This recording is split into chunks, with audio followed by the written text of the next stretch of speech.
Sometimes the quietest people carry the loudest secrets. For years, I believed that silence was the key to a peaceful marriage, that if I stayed calm, patient, and forgiving, everything would hold together. But silence can be a dangerous habit. You start swallowing small humiliations, one after another, until one day you can't remember what your own voice sounds like. My name is Elena Ward, and for 10 years, I was the wife of a man everyone admired. To the world, we looked perfect, successful, graceful, unbreakable. Only I knew the cracks beneath that image, the way kindness can hide control, and love can turn into a form of power. What happened next wasn't revenge. It was something quieter, sharper. Justice in its own quiet way. If you've ever wondered how someone loses themselves and finds a way back, stay with me till the end. You might hear something that feels a little familiar. People often say control starts with love, and maybe in the beginning, it really did. When Richard and I first met, I wasn't looking for anyone. I was 29, teaching literature at a small college on the coast, the kind of place where time moved gently and the air smelled faintly of salt and paper. My life was quiet, predictable, maybe even lonely, but it was mine. Then Richard appeared, confident, composed, carrying that calm certainty of someone who always knew what came next.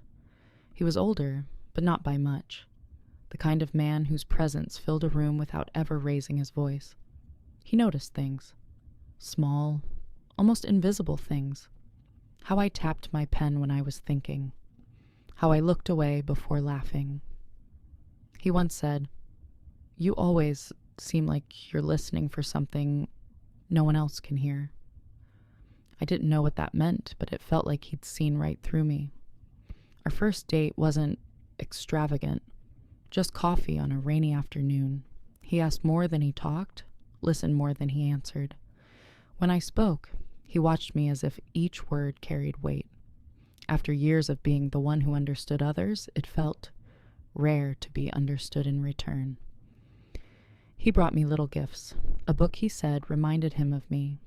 A scarf because blue softens your eyes. Wildflowers tied in twine because they don't need perfection to be beautiful. I remember thinking, this must be what it feels like to be chosen. He was steady, reliable, the anchor I didn't know I needed. When we married, my mother cried and whispered, "He'll take care of you." And for a long time, I believed she was right. Those early years were golden. Our home was filled with warmth. Late-night laughter, shared meals, weekend trips that always ended with him holding my hand and saying, "We make a good team, don't we?" He handled the details, bills, repairs, reservations. "You think too much," he'd say with a smile. "Let me take care of that." And I'd laugh, grateful to rest in the comfort of someone so sure. It took me years to realize that comfort can also be a cage. It started with small things, tiny, almost invisible adjustments. That shade of lipstick doesn't suit you as much as the nude one. Or, Claire's been acting distant lately. Maybe she's not the kind of friend who understands marriage. It always came with warmth, with reason, with that same gentle tone. How could I argue with someone who sounded so kind? At first, I told myself he was right. That love meant compromise. That letting him lead was part of what made us work. But compromise, when only one person bends, eventually becomes surrender. Our house on Elm Street looked perfect from the outside. White shutters, rose bushes trimmed in perfect lines, the kind of order people envy. Inside, every corner gleamed. The table set just right, the cushions perfectly fluffed. Richard said it made life peaceful. But peace, I learned, can sometimes feel like suffocation. Quiet, polite, dressed in silk gloves. He liked dinners at 7 sharp. He liked conversations measured, laughter soft. If I spoke too freely, he'd give me that small, unreadable smile, the one that looked like affection to others but felt like a warning to me. Sometimes, under the table, his hand would rest on mine, not as comfort, but as reminder. He never raised his voice. He didn't need to. Control, when done well, doesn't shout. It whispers. To our friends, he was perfect. Attentive, generous, charming. He remembered birthdays, poured wine, opened doors. They saw grace. I saw precision. A choreography so smooth it felt practiced. After one dinner party, he said, "You did well tonight." Calm, poised, just like I knew you could be. As if I'd been taking an exam I didn't know I'd signed up for. There was a clock in our living room, a pendulum one he'd restored himself. Every Sunday, he'd adjust it carefully, saying, "The house feels right when time does." But to me, it wasn't about time. It was about control. Each tick felt like a heartbeat that wasn't mine. Sometimes, when he wasn't home, I'd turn the clock off, just to see what stillness sounded like. For a few minutes, I'd breathe. Then guilt would creep in, and I'd turn it back on. Tick, tock, as if I owed even silence to him. My small garden behind the house became my only secret. He thought it was messy, said it didn't suit the house's neatness, so it became mine alone. Lavender, marigolds, a single stubborn rosemary bush that grew wild no matter how I trimmed it. There, I could be imperfect. I could breathe without apologizing for it. But even gardens can't keep secrets forever. One night, at a dinner with his colleagues, I made a small, harmless joke. Something about misplacing my car keys. Everyone laughed. Everyone except Richard. He smiled, leaned close, and whispered, "Don't make yourself look foolish, Elena." Barely audible, sharp as glass. When we got home, he poured himself a drink, loosened his tie, and said, "You know I only said that to protect you. You sounded scattered. People respect confidence." He kissed my forehead. I nodded. And when he went upstairs, I sat in the dark, listening to that clock again. Tick, tock. Every sound reminding me of how carefully he'd built the walls of my life. Polished, kind, unbreakable. That night, I whispered to myself, if I stay quiet, maybe he'll stop. But silence doesn't stop control. It feeds it. It grows roots so deep that one day you mistake them for your own. The next morning, he brought me coffee, just the way I liked it. And for a brief, disorienting moment, I almost believed again. Believed that control was care, and obedience was love. But something in me shifted that morning. A quiet, almost imperceptible fracture in the part of me that believed love meant being small. Years later, when people asked why I stayed so long, I could never explain it fully. Because control doesn't arrive all at once. It seeps in like water through cracks. Silent, invisible, until one day you realize you've been drowning, and even then, a part of you still calls it love. I used to think breaking points were loud, that they came with shouting, shattered glass, slammed doors, but mine arrived quietly, like everything else in our life. It was a Sunday in late September, the kind of day that smells like endings, dry leaves, cold air, a sun too tired to shine. Richard had invited a few friends over for dinner, mostly people from his firm. I woke early that morning, already rehearsing the day in my head. Roasting chicken, polishing silver, setting the table exactly the way he liked. 2 candles, white napkins folded into sharp triangles, glasses aligned perfectly above the plates. Perfection had become my second skin, invisible but tight enough to bruise. At 6 sharp, the doorbell rang. Richard greeted them with that perfect composure, the kind that drew people in. His colleagues adored him. Richard has such poise, they'd say, such control. If only they knew how much that word truly meant. The evening began smoothly. Laughter, polite conversation, the steady rhythm of a well-rehearsed performance. I poured wine, served dinner, asked the right questions. Every gesture of mine was a thread holding the illusion together. And then it happened. One of his colleagues, a woman named Claire, smiled at me across the table. "I didn't know you worked at the library, Elena," she said. "You have such a quiet charm. I can see why people stop by just to talk to you." It was a small kindness, a passing compliment, but I saw it. The way Richard's hand froze around his glass. He turned to her, then to me, still smiling, but his eyes had that quiet sharpness I knew too well. "Oh, my wife gets carried away sometimes," he said lightly. "She's not much of a librarian, more of a storyteller. You know how she can exaggerate." Soft laughter floated around the table. I smiled too, because that's what I'd learned to do, to smile while something inside me slowly unraveled. But this time, the unraveling didn't stop when the laughter faded. Something stayed undone. Later, when the guests had left, I was clearing the dishes when he spoke. "You embarrass me tonight." His tone was calm, always calm, but beneath it, something cold flickered. I didn't look up. He stepped closer. His voice lowered, sharp as a paper cut. "You let that woman think you're important. You let her think you matter." And before I could stop myself, words slipped out, soft but solid. "I do matter." The room went still. The clock ticked in the corner. That pendulum clock he loved so much. Tick, tock. The sound filled the silence between us. He looked at me, expression unreadable. Then, evenly, he said, "You should be careful, Elena. Words have weight." And he walked upstairs, unhurried, certain, as if he'd simply closed a door that would always open again.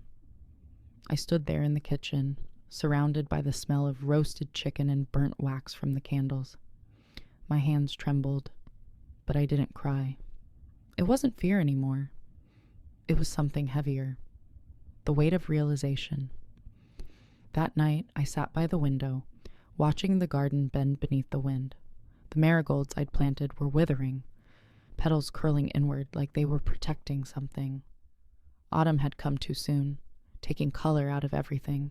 But even dying, they stood upright, proud in their own small way. And I thought, maybe breaking doesn't always mean collapsing. Maybe it's just the moment you start refusing to bend. I thought about our life. The quiet routines, the careful meals, the way he always said we, when he really meant me. He didn't love me. He loved the version of me that fit neatly beside him, reflected well on him, obeyed him without appearing to. And I'd mistaken that for love, because it was easier than admitting how small I'd become. The next morning, I didn't make breakfast. I didn't start the laundry or water the plants. Instead, I walked barefoot into the garden and sat on the cold ground. The earth was damp from the night's rain. I dug my fingers into it, soil pressing into the spaces between my nails, grounding me in a way nothing else had for years. It was messy, imperfect, alive. Everything he hated. When Richard came home that evening, he looked at me with confusion, maybe even unease. "Where have you been?" "Outside," I said simply. "Just outside." He waited, expecting more. The explanations I always gave, but I stayed silent. And in that silence, something subtle shifted between us. A small fracture, not in our marriage, but inside me. Because for the first time, I hadn't obeyed. I hadn't justified or apologized or tried to make him comfortable. I'd simply existed, without permission. That night, he didn't touch me, didn't speak much either. The house felt too quiet, even for us. But beneath the stillness, I felt something almost electric, like the faint hum of a wire just before it snaps. Days passed, and he grew gentler, overly so. He brought me flowers, complimented my cooking, told me I looked more rested lately. But every word of kindness felt like a test, every smile like surveillance. Kindness, when used as control, is just another form of silence. I began noticing things I'd ignored for years. The way he adjusted my sentences when I spoke to others, how he corrected my memories in conversation.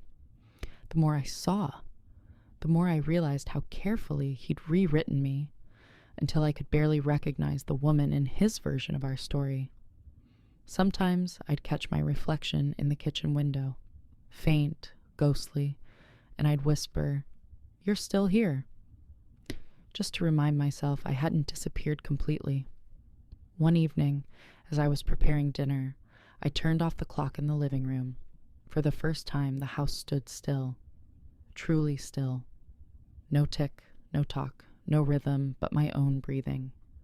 I stood there, listening to the silence. It didn't feel empty. It felt alive. And that's when I understood. Breaking points aren't about destruction. They're about awakening. They're the quiet moments when your soul, long buried beneath fear and habit, finally exhales. The first real crack had appeared, not between us, but within me. The kind that doesn't destroy right away. It waits. It listens. And then, slowly, it starts to let the light in. Change doesn't come like thunder. It doesn't announce itself. Sometimes it begins with a single breath, the first one you take for yourself. After that dinner, the house changed. Or maybe I did. The silence that once belonged to Richard, heavy, deliberate, full of expectation, began to loosen its grip. It no longer pressed against my chest. It just existed, like air that had finally learned how to move again. I woke earlier each morning, before the sun, before him, made coffee the way I liked it, not the way he preferred. I'd sit by the kitchen window, watching light slowly touch the garden, the mist fading over the marigolds. It was such a small thing, but it felt like breathing after years underwater. I didn't ask permission. I didn't explain why. And for the first time, that felt enough. At the library, I stayed longer after hours. Helped an old man find a poem he'd forgotten the title of. One he said reminded him of his late wife. Listened to a young mother whisper her fears about raising a child alone. No one knew, but those quiet, ordinary moments were stitching me back together, thread by invisible thread. One afternoon, Marianne stopped by. She studied me for a long moment before saying, "You look different, Lena." I smiled. "Do I?" She nodded. "Not tired, just softer. Like you stopped apologizing for something." Her words lingered. They felt like sunlight after a long winter. Sometimes I'd think back to the early days, when Richard's laughter used to fill the house, like sunlight through open windows. I used to love that sound. Now it only echoed, too bright, too hollow, bouncing off walls that no longer knew warmth. That weekend, Richard came into the kitchen, crisp in his shirt, holding a glass of wine even though it was barely noon. "I was thinking," he said lightly, "we should host another dinner next week. The Lawsons are back in town." Without even thinking, I said, "No." My hands trembled under the table, but my voice didn't. The sound startled even me. It wasn't loud. It didn't need to be. It was calm, steady, like truth. He froze mid-step, the faintest crack in his polished composure. "No?" "Yes," I said softly. "No?" He set the glass down carefully on the counter. I could see the vein in his jaw tighten, the small tremor at the corner of his mouth, the kind of anger that doesn't explode but corrodes. When he finally spoke, his voice was so gentle it chilled me. "You're tired," he said. "You've been different lately. Maybe it's best if you rest." "I'm not tired," I replied. "I just don't want to." The words hung in the air like fragile glass between us. He smiled, that controlled, deliberate smile. "Of course," he said, "whatever you need." But his eyes said something else. They said, "We'll see." That night, I didn't hear the clock ticking, or maybe it still did. But for the first time, I wasn't listening. The rhythm that had ruled my life no longer matched my heartbeat. The next day, I found one of his gifts tucked inside a drawer, a pearl necklace from our anniversary years ago. It had always seemed beautiful to me once. Perfect, restrained, proper. Now, as I turned it in my hands, I realized how pearls are born, layer by layer, around an irritation, a wound. Beauty born from pain. I wondered if I was becoming the same. But change, real change, doesn't come quietly forever. It demands to be seen. A week later, it rained. Not the soft kind that smells like earth, but the heavy, angry kind that beats against windows like fists. Richard came home late, his tie askew, his voice calm in that way that always meant danger. "I stopped by the library today," he said. Something inside me went still. "I didn't see you there," he continued too lightly, "but I did speak with that young man, the one who works at the front desk. He seems to think you've been spending a lot of time helping certain people." I met his eyes. He was smiling, but it wasn't warmth. It was performance. He leaned closer, lowering his voice. "You used to be predictable, Elena. I always admired that about you." He set his hand on the back of my neck, not rough, but claiming. "Let's not start changing that, And there it was, the quiet threat behind the charm, the reminder that control, when cornered, becomes cruelty dressed in silk. I stepped back. His hand slipped away, but his eyes stayed on me, steady, studying, as if searching for the obedient reflection he'd once built. But she was gone. That night, I didn't cook dinner, didn't wait up. When he came downstairs and saw the empty table, he didn't speak. He just stood there, looking at me as though I'd broken something sacred. "Elena," he said finally softly, "you're making things difficult." I looked at him, really looked, at the man I'd once mistaken for strength, at the way his calmness wasn't peace, but power, at the way every word he spoke carried the quiet arrogance of someone who believed love was possession. "I'm not making things difficult," I said. "I'm just done making them easy." He blinked, slow, calculating, the silence between us humming with all the things we didn't say. Then he nodded, almost imperceptibly, and walked away. Upstairs, I heard the creak of the floorboards, the click of the bedroom door closing, then nothing. The house stood still, no clock, no footsteps, no voice filling the air with quiet commands, just the sound of rain and my own breathing. I sat down on the kitchen floor, the cool tiles pressing against my skin. For years, I'd thought breaking meant chaos. Glass shattering, voices raised, doors slamming. But this was different. This was quiet, deliberate, certain. It was the sound of something ending. Not in violence, but in truth. And in that silence, I realized the woman he'd loved was never me. She was a reflection, polished, obedient, designed to fit his narrative. And I had lived inside her shadow so long that I forgot what my own light looked like.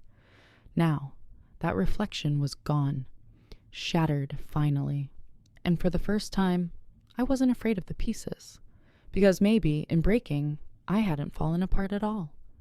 Maybe I was finally becoming whole. There's a kind of silence that isn't surrender. It's strategy. After years of being quiet, I learned something simple but dangerous. People reveal their truth when they no longer fear your reaction. And Richard, he loved an audience that didn't interrupt. He'd pace across the marble floors with his phone pressed to his ear, his voice smooth and measured, like a man preaching to himself. "Yes, transfer it through the secondary account. No, not under my name. Use the trust. You know which one." He spoke like a conductor leading an orchestra no one else could hear. And for years I let his symphony play. But then I stopped drifting. I started listening, not out of curiosity, out of purpose. Silence became my disguise. He thought he'd trained me to be invisible. He didn't realize invisibility was the perfect vantage point. You see everything, and no one sees you. One morning over breakfast, he said he'd be meeting investors in the city. His tone casual, his hand steady as he stirred his coffee, but his eyes, they flickered, just for a second, searching, testing. He always needed proof of control, even in something as small as my reaction. I gave him none, just a smile. I buttered my toast, asked if he wanted more sugar. He smiled back. Reassured, a king convinced his castle still stood. That afternoon, I went to Noah's cafe. Noah was the kind of man who didn't rush silence. He let it breathe. When he asked if I was all right, the words came out before I could stop them. Not everything, just enough. I didn't speak of shouting or bruises. There were none. What I told him was quieter, sharper, the way Richard always checked in, always looked out, always reminded me how lucky I was, how love can turn into a leash you thank someone for tightening. Noah didn't interrupt. He just watched me. Really watched me. When I finished, he said quietly, "Elena, if he's hiding money, that's not control. That's erasure." That word, erasure, stayed with me long after I left, because that's what it felt like. To be erased slowly, gently, by someone who called it love. A week later, Noah slipped me a card. "Mason Blake," he said. "She's discreet, helps women who need to start over." When I met Mason, she didn't ask why I'd stayed so long. She simply said, "When you leave, make sure you don't walk out empty-handed." It wasn't threat. It was clarity. And for the first time, I had one too. We began, slow, deliberate, like a chess game where one player doesn't yet realize he's already losing. I started keeping records, receipts, bank statements, screenshots of transfers labeled consulting fees, trust funds, maintenance accounts. He'd been drinking more lately. Success made him sloppy, and while he thought he was building a future without me, I was documenting every brick of it. In the evenings, I played my part, the devoted wife, the calm reflection of his ego. I laughed when he laughed, poured his drink before he asked. Let him explain his business like a man teaching a child. But I was learning too. I studied his pauses, his hand twitch when nervous, the tilt of his head before a lie. Every gesture was a breadcrumb leading to who he really was. One night, he found the study door open. His voice was calm, too calm. "Were you looking for something, Elena?" My pulse didn't falter. I smiled. "Just the pen you borrowed." He held my gaze for a moment too long, then nodded and walked away. That was the night I knew I couldn't hesitate again. Later, when he left his laptop open, I didn't. For years, that desk had been holy ground. His workspace, untouchable, private. But that night, my hands didn't shake. Folders within folders, numbers, names, offshore accounts, digital signatures tying him to everything he swore didn't exist. It wasn't just money. It was a map of control. He wasn't protecting wealth. He was protecting the version of himself that couldn't be questioned. I realized then, Richard didn't see himself as cruel. He saw himself as necessary. Control to him was care.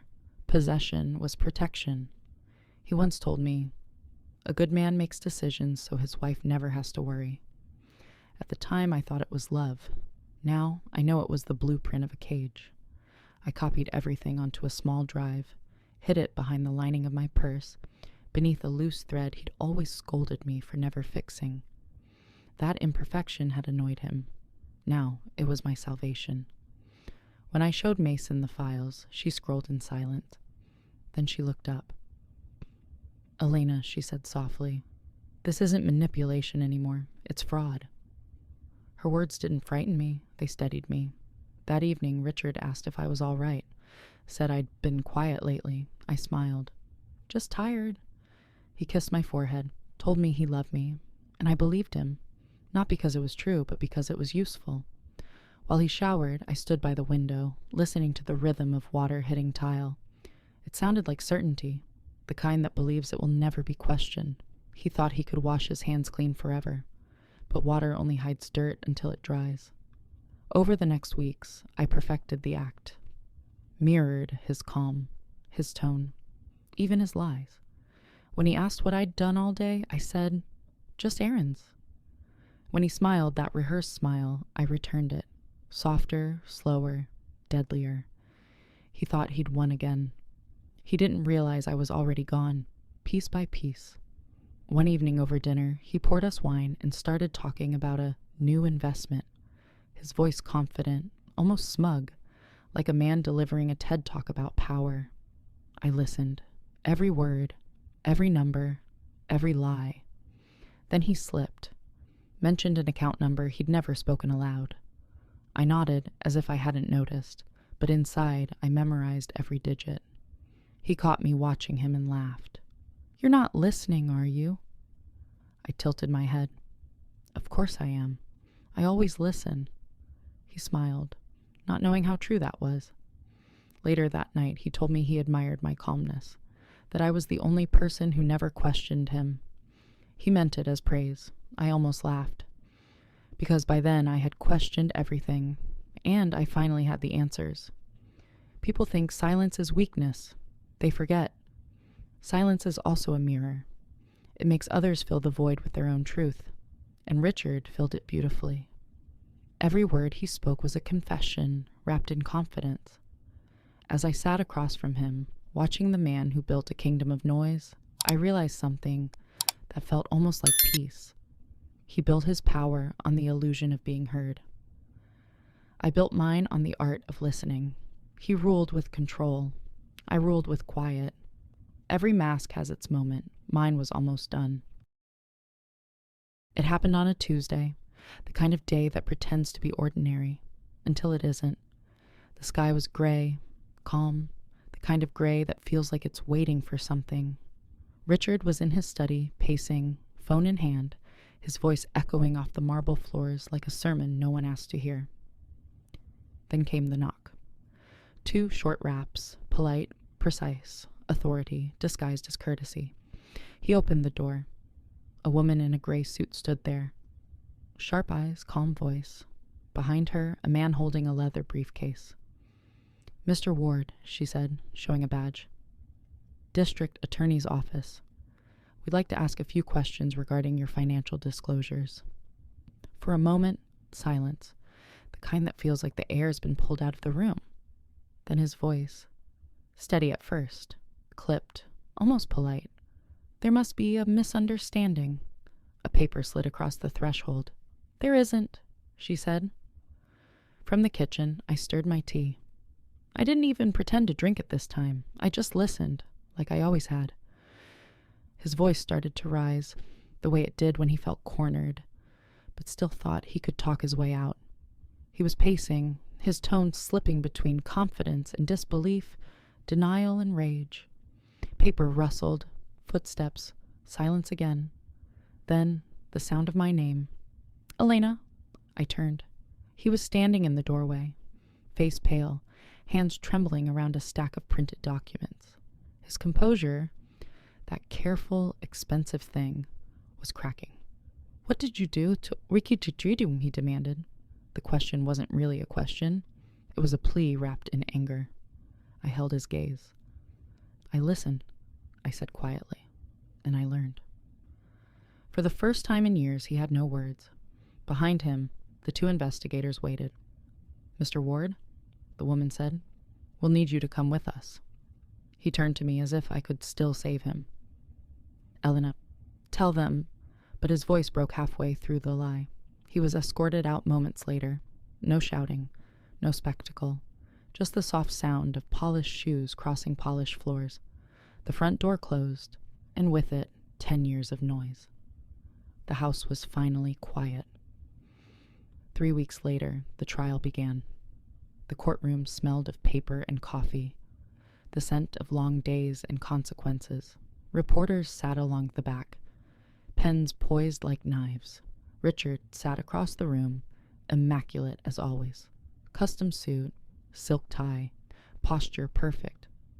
But his hands betrayed him. They wouldn't stay still. He didn't look at me, not at first. He stared at Mason instead, the woman who had built the case, piece by piece from the evidence he'd left behind, like breadcrumbs of arrogance. Beside her, the prosecutor spoke with surgical precision. "Mr. Ward," she said, "these are records from your accounts in Zurich and the Cayman Islands. Each transfer authorized under an alias linked directly to your personal trust." Richard adjusted his tie, a ritual of control that no longer meant anything. He smiled, that same charming, careful smile. "I believe there's been some mistake." Mason stood. Her voice was calm. "No mistake, Mr. Ward.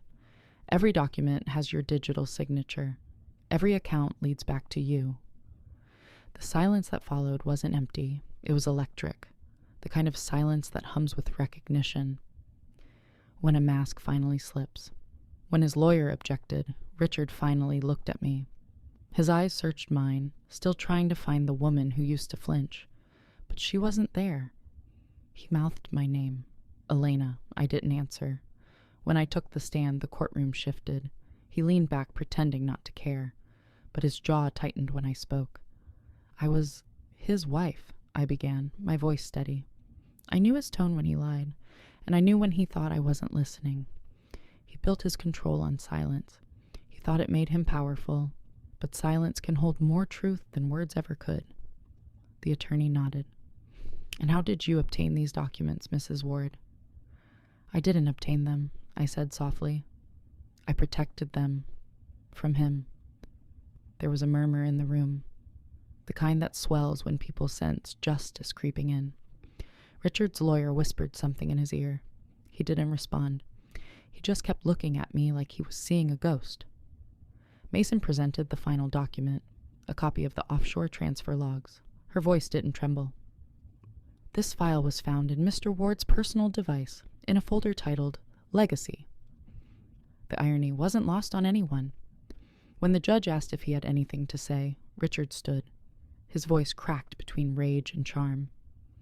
I built everything we had. I protected her. Every decision I made was for her benefit. The prosecutor replied, calm as a blade. Mr. Ward, fraud and coercion are not protection. They're possession. For a moment, the man who'd once filled every room with his voice stood there, speechless. Then he sat down. I exhaled. Slow, quiet, final. When it was over, I walked out of the courthouse into cold sunlight. Reporters shouted my name. Cameras flashed. I didn't stop. I didn't need to explain. Mason walked beside me. How do you feel? She asked. I thought about it. Like I can finally hear myself think, I said. That evening, I went home alone. The house was half empty. His suit's gone. His photographs removed. But the quiet felt different now. Not like absence, like space. I walked to the garden. Autumn air bit at my skin. The marigolds were gone, replaced by bare earth. I knelt and touched the soil. Cold, clean, waiting. For years, silence had been my prison. Now, it was my peace. I didn't hate him. Hate would still give him a home inside me. Instead, I gave him nothing. The town would gossip. They always do. Some would say he deserved worse. Others would say I went too far. But the truth is simpler. We both learned the cost of pretending too long. And maybe that's the most fitting kind of justice there is. Not loud, not cruel, just a quiet woman who finally stopped asking for permission to exist. He built his power on control. I built mine on silence. And in the end, silence spoke louder than he ever did. It's been a year since that day. People still whisper his name in town, some with pity, some with disbelief. But I don't flinch anymore when I hear it. Names only have power when you keep answering to them. My mornings are quiet now. I make coffee the way I like. Too strong, too bitter, but mine. The garden has started to bloom again. New colors, new life, rising from the same old soil. Sometimes I still find the small shovel he used to fix the fence. I leave it there, not out of sentiment, but out of memory. Some things don't need to be buried. They just need to stop hurting. I used to think revenge would taste like fire. Hot, sharp, burning through every injustice. But it doesn't. It tastes like still water, clear, calm, honest. One night I found an old picture of us. We were young, smiling, believing the world was still soft. I didn't tear it apart. I just put it away. A chapter closed, not erased. Because the truth is, I didn't destroy him. He did that himself. All I did was stop saving him from the consequences. And maybe that's what freedom really is. Not escape, not revenge, but the quiet decision to stop carrying what was never yours to hold.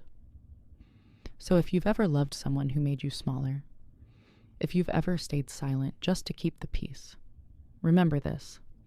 Silence can be a prison, but it can also be the sound of your wings unfolding. Sometimes walking away isn't losing, it's choosing to live. If this story found a piece of you somewhere, leave a thought below. I'd like to know what it whispered to you. And if you want to hear more stories where silence speaks louder than revenge, you'll find me here again in the next one. Until then, take care of your peace. It's worth more than justice.